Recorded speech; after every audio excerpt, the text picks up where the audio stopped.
The first thing that you're gonna do is you're gonna draw almost a complete circle, and then at the bottom we're gonna add the beak, which is just a triangle. And then to add the body, you go on the left side, you bring it over, and then we're gonna stop midway from the beak, and then you're gonna go down and then back up to the other side of the head. For the feet, I just did 2 straight lines with 3 little lines coming out. And then for the nostrils, you do 2 ovals. And then for the wings, I just added 3 curved lines. For the eyes, it's 2 circles. And then for the hair, I added 4 straight lines. And then you add the pupils, which is 2 more circles. And then I'm gonna go ahead and do another one. It's the same thing, just a triangle for the beak, and then a circle on the top for the head. Some more lines for the hair.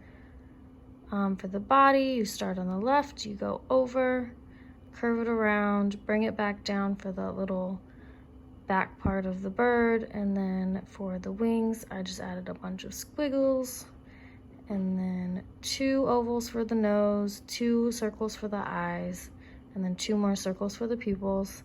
And then you go ahead and add in the feet. And for the background, I added 2 hearts, but you can go ahead and add anything that you would like, hearts, stars. You can just color it in, it's up to you. Remember, we are creating some pop art inspired by James Rizzi.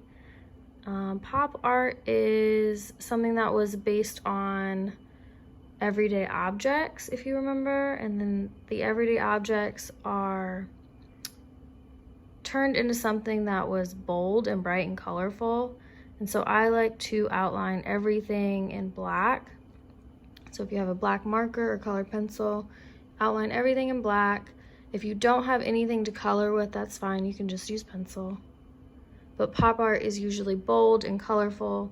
I'm not going to color it in on this video, but your drawings should be bright and colorful.